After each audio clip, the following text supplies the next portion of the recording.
परवा या दुःखद घटनेनंतर काल सर बाहेर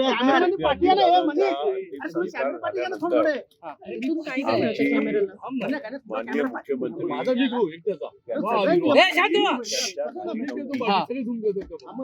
अरे ट्रान्सफर लिहिले ना बाबा.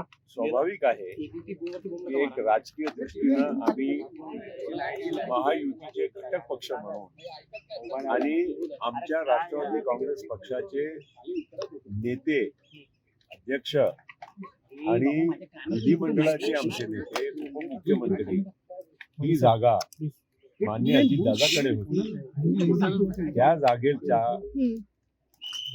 उद्याच्याला आम्हालाही निर्णय करावा लागणार आहे.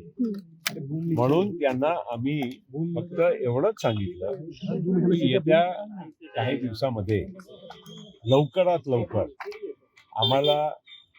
निर्णय करायचा आहे आणि त्याच्यासाठी आमच्या पक्षाचे सर्व आमदारांनाही बोलवून त्यांच्याशी चर्चा करून आणि योग्य निर्णय तातडीचा निर्णय जनभावनाला आदर करून आदरणीय अजितदादा पवारांचा जे काही या आमच्या पक्षाचा महत्वाचा एक योगदान होता, अत्यंत महत्वाची भूमिका होती.